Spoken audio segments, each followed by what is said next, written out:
দুদিন ধরে সমানে বৃষ্টি হচ্ছে, তাই সকাল থেকে যে বাতাসটা দিচ্ছে একদম ঠান্ডা, একটু বেশিই ঠান্ডা লাগছিল আজকে। আর সেই সময়তেই চলে আসলো গরম গরম চা আর নিমকি। এই নিমকি দেখলেই না আমার ছোটবেলার কথা মনে পড়ে। আগে ছোটবেলায় আমার দাদু যখন হাটে যেত তখন এই নিমকি খুব আনতো, কারণ আমি নিমকি খেতে খুব ভালোবাসি। আর সেই সময় আমি বাড়ির সবথেকে ছোট মানুষ আর সবার প্রথম আমি হয়েছিলাম, তো আমার আদর একটা আলাদাই ছিল।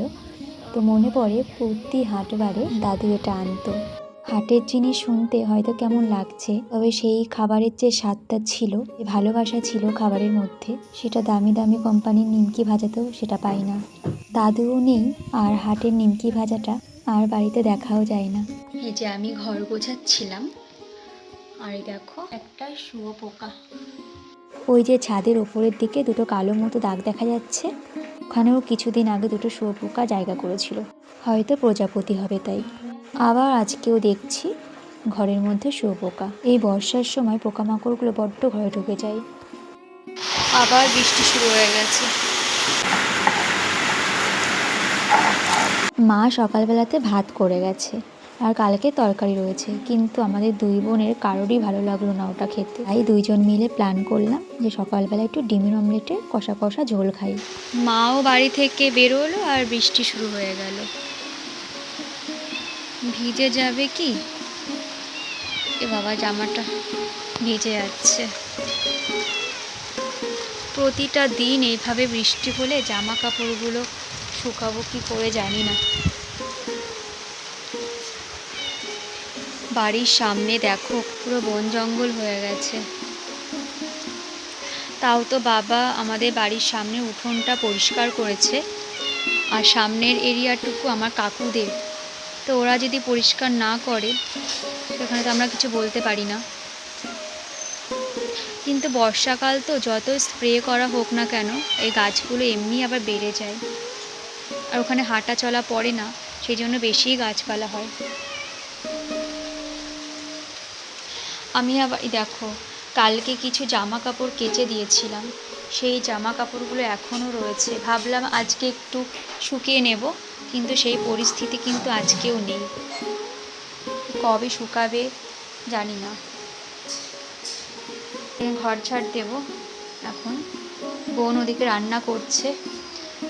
সকালবেলায় কিছু খাওয়া দাওয়া হয়েছে, চা মুড়ি। আমি বাড়িতে ছিলাম না, মা খেয়েছে। তো মা এগুলো নিয়ে যাব, নিয়ে গিয়ে আমরা ধুয়ে নেব। মা সকালে রান্না করে গেছে, ভাত বসিয়েছে, আর যে তরকারিটা হবে সেই তরকারিটা সিদ্ধ করে রেখে গেছে।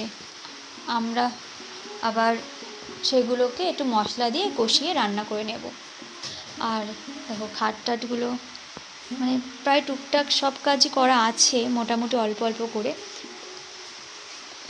ঘরটা একটুখানি অগোছালো আছে, এই টুকিটাকি এগুলো একটু করে নেব, নিলে আমার কাজ মোটামুটি শেষ। তবুও কাজ কি আর শেষ হয়? যেদিকেই তাকাই না কেন সব কাজই কিন্তু অল্প অল্প আছে। তো এই কাজগুলো দেখি কখন কি কমপ্লিট করি।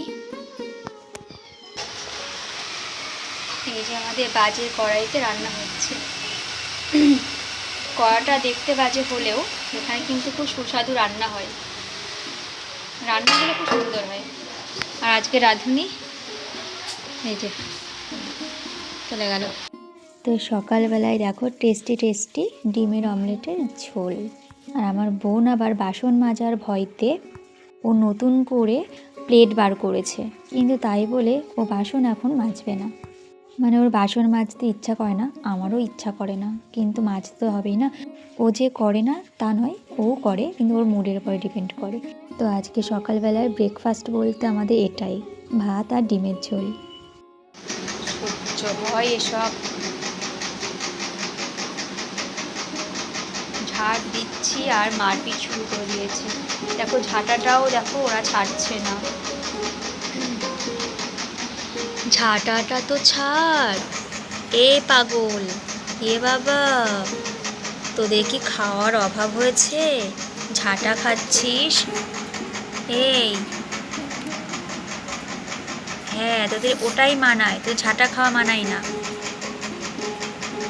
হ্যাঁ, তুমিও ঝাঁটা খাবে নাকি? হ্যাঁ গন্ধ পাচ্ছে, কেমন নাক কেমন করে গন্ধ নিচ্ছে। আমার বোন এখানে খাচ্ছে আর ও গন্ধ নাক উঁচু করে গন্ধ নিচ্ছে। এ তাকাও, ও বা এদিকে তাকাও। ও তুতুন, তুতুন আমার তুতুন সোনা কই? কিউট, আমার কিউট সোনা। তুমি এত কিউট কেন? এত কিউট কেন? হ্যাঁ এত কিউট কেন তুমি? তোদের ভিডিও করতে আমার এত ভালো লাগে, কি বলবো।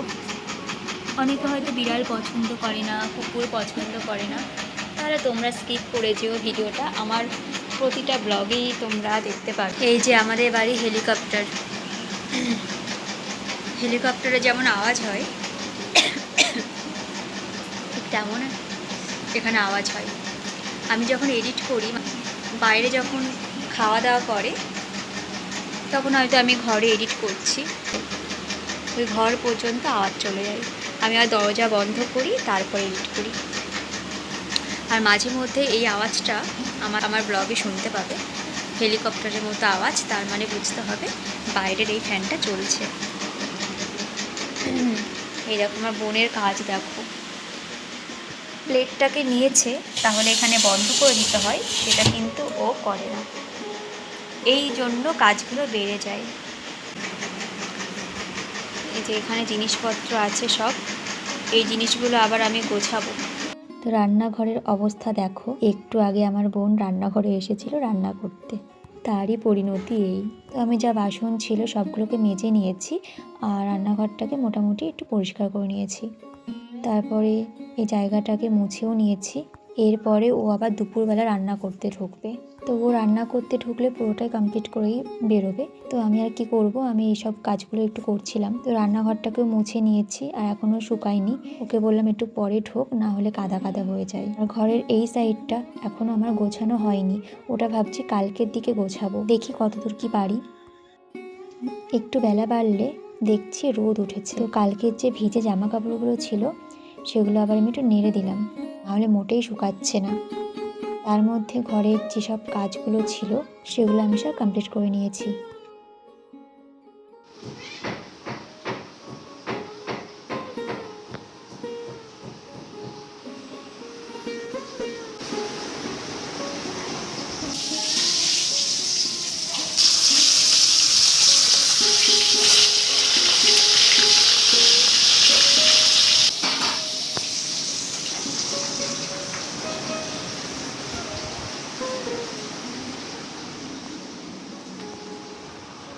এই আলমারি এটা না, এগুলো নষ্ট হয়ে গেছে। এইগুলো থেকে সেফটি পিন বা কিছু একটা ওই হুক জাতীয় কিছু লাগাতে হবে, তাহলে এটা ভালো লাগবে। আর এই যে মোটামুটি সব করেছি কমপ্লিট। আমি ঘরে বসেছিলাম, আমার বোন এদিকে বলছে দিদি লাঠি আছে। আমি বলছি কেন? তা বলছে যে আমি ভাবছি হয়তো বিড়ালকে মারবে, তাই। পরে শুনলাম যে পেয়ারা পারবে। কই নে পেকেছে?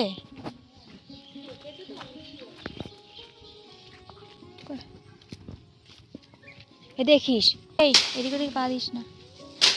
কত দেখো পেয়ারা সব পড়ে আছে। দেখি দেখি, এই দেখ এখানে একটা পেয়ারা পড়ে, এখানে পেয়ারা সব পড়ে। ওই দেখ পড়েছে। নে নে নে, কাঁচা পেয়ারা। হ্যাঁ কাঁচা পেয়ারাই মাখবো। কাঁচা পেয়ারা নিয়ে কি করবো? কোথাটা পড়লো যেন, ওটা দেখলাম।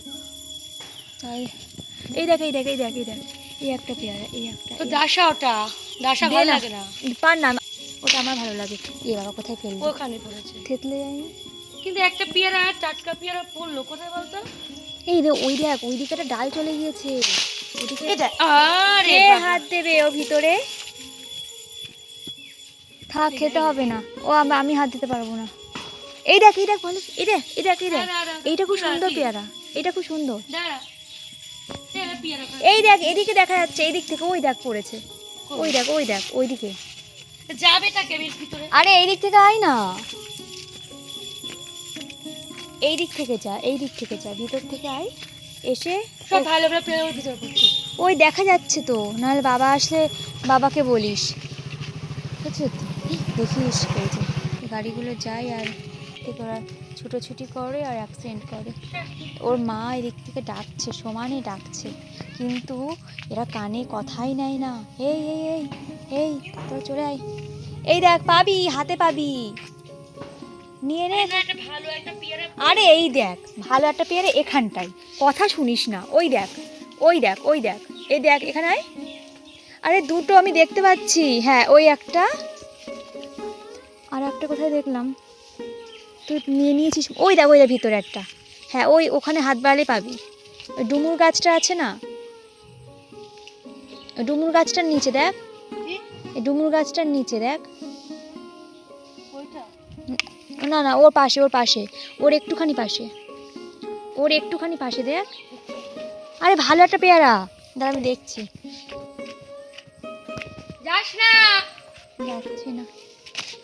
হ্যাঁ, এই দেখ ওইটাই এই তো দেখ এই পাচ্ছিলাম। দেখ এইটাই আমি বলছি তো। কি করে পারবো তো? এই দেখ এই দেখ এই দেখ এই ছুঁড়ে দেখ। ছুঁড়ে ফেল। ছুড়বোটা কি করে? নে। ছোট ছোট। কি করে ছুড়বো? ওখান থেকে নিয়ে নে না। এই আয়। এই দেখো এদিকে আয়। এই নে। হ্যাঁ কর। এই যে এখন ওনাকে ধরে নিয়ে যেতে হচ্ছে, চলো। এই দেখো কি অবস্থা, কি অবস্থা। এই এই এই এই, রাস্তায় গাড়ি যাবে, ছোড়া রাতে এসো। আমার তিনটে ওইভাবে মারা গেছে। চলো বাবা। আমাদের পেয়ারাটা দেখেছো ভিতর দিকে কেমন লাল, পায়ের তলায় চাপ পড়ে দেখো থেতলে গেছে অনেক। এই যে এই পেয়ারা গাছটা, এই পেয়ারাটা না ডাসা, কিন্তু ডাসা বলতে দুটো দেখো কি সুন্দর পেকে রয়েছে, দেখো দেখেছো ওখানে এই তিনটে পেয়ারা, 1 2 3।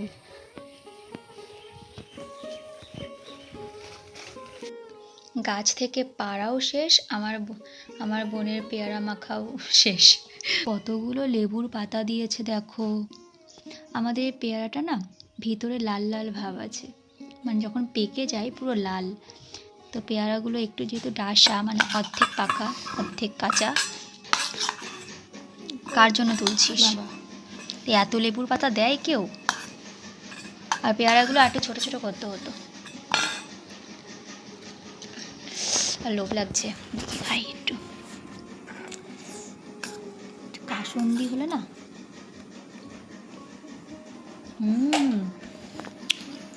আর চিনি দিস নি? না, কেন? চিনি দেয় না। দিলে টেস্ট হতো আরো। নিয়ে একটু কুচি কুচি করতে পারতিস। অত কাটার ক্ষমতা নেই।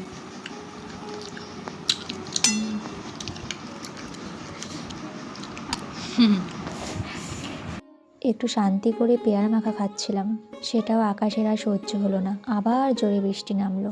তো কিছুটা শুকিয়েছে, এখনো কিছুটা ভিজে আছে। দেখি আবার বৃষ্টি কখন কমে, তখন আবার শুকাতে দিতে হবে। বর্ষাকালে এটাই প্রবলেম, একটা ভিজে জিনিস শুকাতে গেলে কত বাজে শুকাতে দিতে হয়, আবার কত বাজে তুলতে হয় তার নেই ঠিক। তো বাইরে একটু গেছিলাম, পুরো ভিজে গেছি। আবার জামাটাকে চেঞ্জ করলাম, চেঞ্জ করে একটু ঘরে বসলাম। আর ঘরে বসে বৃষ্টি দেখতে কিন্তু বেশ ভালো লাগে। তো এরই মাঝখানে একবার বৃষ্টি থেমে গেছিল, আমি জামা কাপড়গুলো বাইরে আবার শুকাতে দিয়েছিলাম। আর এখন আমি ভিডিওটা শুরু করছি স্নানের একটু আগে থেকে, মানে ওই দুপুরের দিক থেকে। তো বোন গেছে স্নান করতে, আর আমি ততক্ষণে ঘরেতেই ফেস ওয়াশটা করে নিলাম। একটু আগে বৃষ্টি কমেছিল কিছুটা, সেই জন্য জামা কাপড় কিছু শুকাতে দিয়েছিলাম। আর আমি স্নান করতে যাব এমন সময় দেখো জোরে বৃষ্টি আসলো, তখন তাড়াতাড়ি করে দৌড়ে আমি এসে জামা কাপড়গুলো আবার তুলছি। আজকে আবার শ্রাবণ মাসের প্রথম সোমবার, তবে আমি যেহেতু এটা পালন করিনি, তবু শিব ঠাকুর তো ঘরেতে আছে, তো তার জন্য একটু বেলপাতা আনতে গিয়েছিলাম। আজকে দেখো দুটো আকন্দ ফুল পেড়ে এনেছি। আসলে সব ফুলগুলো না একদম গাছের মাথার দিকে হয়েছে, তাই ছাতা হাতে নিয়ে এক হাত দিয়ে ডাল টেনে ফুলটাকে আমি পারতেই পারছিলাম না। আসলে এক হাত দিয়ে যখনই পারতে যাচ্ছি, এক হাতে ছাতা আর এক হাত দিয়ে ডাল, এবার গাছ পুরো ভিজে, পুরো গাছের জলটা আমার গায়ে এসে পড়ছে। কন্দ ফুলগুলো না অনেক উঁচুতে হয়ে রয়েছে, আর এখন কমও ফুটছে, তার জন্য বেশি পারতে পারলাম না বৃষ্টির মধ্যে। আজকে ঠাকুরের সেবায় আনারস দেবো ঠিকই, কিন্তু সমস্যাটা হলো আমি আনারস ভালো কাটতে পারি না। আর কাটতে পারলেও অনেকটা সময় লাগে, কারণ এই যে চোখ চোখ মতো যে জিনিসগুলো থাকে না ভিতরের দিকে, ওগুলো কেটে কেটে বাদ দেওয়া খুব ঝামেলার বিষয়। তবে ভগবানকে দেওয়ার জন্য সমস্ত ঝামেলা উপেক্ষা করে কিন্তু আমি বসে গেছি, আর ভালো মতো পরিষ্কার করেই কিন্তু আমি কেটেছি। তো এখন আবার বাইরে একটু জোরে বৃষ্টি শুরু হয়ে গেছে। আর এই জামা দুটো আমি দেখতেই পাইনি, তাড়াতাড়ি করে জামা কাপড় তুলেছি, তো এই পাশে ওই দুটো তিনটে দেখতে পাইনি, আর এই পাশেও একটা জামা ছিল সেটাও দেখতে পাইনি। তো আজকে দুপুরবেলাতেও বোন রান্না করেছে। মা ভাত রান্না করে গেছিলো, আর তার সাথে ডাল সিদ্ধ আলু সিদ্ধ করে গেছিলো। দুপুরবেলা তো এই কচুলতি ভাজা আর ওল দিয়ে মাছ দিয়ে তরকারি, আর আমি আর বোন ওল খাই না বলে এই মাছের ঝাল করেছে, একদম হালকা পাতলা ঝোল। তো পাশে আবার মা বাকি আনারসটুকু কাটছে। দুপুরে ভাত খাওয়ার পরে এটা খাওয়া হবে ঘরে গিয়ে বসে বসে। আজকে দেখছি মা আমার থেকেও বাজেভাবে কাটছে, আমার মতো মাও আজকে অলস হয়ে গেছে। দেখো চোখ চোখ মতো ভিতরে যে অংশগুলো আছে না, ওগুলোও মা ভালো করে কাটেনি আজকে। আমাকে দিলে একটু টাইম লাগতো ঠিকই, তবে আমি পরিষ্কারভাবে কাটতাম, যেহেতু বাবা আবার খেয়ে কাজে বেরিয়ে যাবে, সেই জন্যই মা কিন্তু এইভাবে তাড়াতাড়ি করে কাটছে। তো খাওয়া দাওয়ার পরে দুপুরবেলায় একটু ঘুমাবো। তো আমি এদিকে বসে বসে আনারস খাচ্ছি, আর আমার বোন আগে থেকেই খেয়ে ঘুমিয়ে পড়েছে। আজকে দেখো পুরো কাঁথা মুড়ি দিয়ে ঘুমাচ্ছে। আসলে দুদিন ধরে বৃষ্টি হচ্ছে তো বেশ ঠান্ডা ওয়েদার, কাঁথাটা একদম হালকা। এই দেখো এই আনারস খেয়ে আমার এখন জিভের অবস্থা খুব বাজে, জিভে কোনো কিছু স্বাদ পাচ্ছি না। তবে সবার এমন হয়নি, শুধু আমারই হয়েছে, জানি না কেন। তো এইগুলো চিবিয়ে খেয়েছিলাম বলে জিভের স্বাদ নেই। খাওয়ার পরে দুপুরবেলা একটু ঘুমিয়েছিলাম। ঘুম থেকে উঠে দেখি বোন পড়াতে যাওয়ার জন্য রেডি হচ্ছে। ও বেরিয়ে যাওয়ার পরেই আমার আবার টাইম। ও এখন 4টের সময় বেরোচ্ছে, আর আমি বেরোবো 5:30। আর বাইরে কিন্তু হালকা বৃষ্টি হয়েই যাচ্ছে, এমনই বৃষ্টি যে ছাতা না নিলে আবার ভিজে যাবো, আবার ছাতা হাতে করে নিয়ে যেতেও অসহ্য। আর এখন তো আমারও পড়াতে যাওয়ার টাইম হয়ে গেল, তো আমি এখন বেরিয়ে পড়ছি, আর ভিডিওটা বড় করছি না। তো যদি ভিডিওটা ভালো লাগে অবশ্যই আমার চ্যানেলটাকে সাবস্ক্রাইব করে দিও, আর যারা পাশে আছো তাদেরকে অসংখ্য ধন্যবাদ।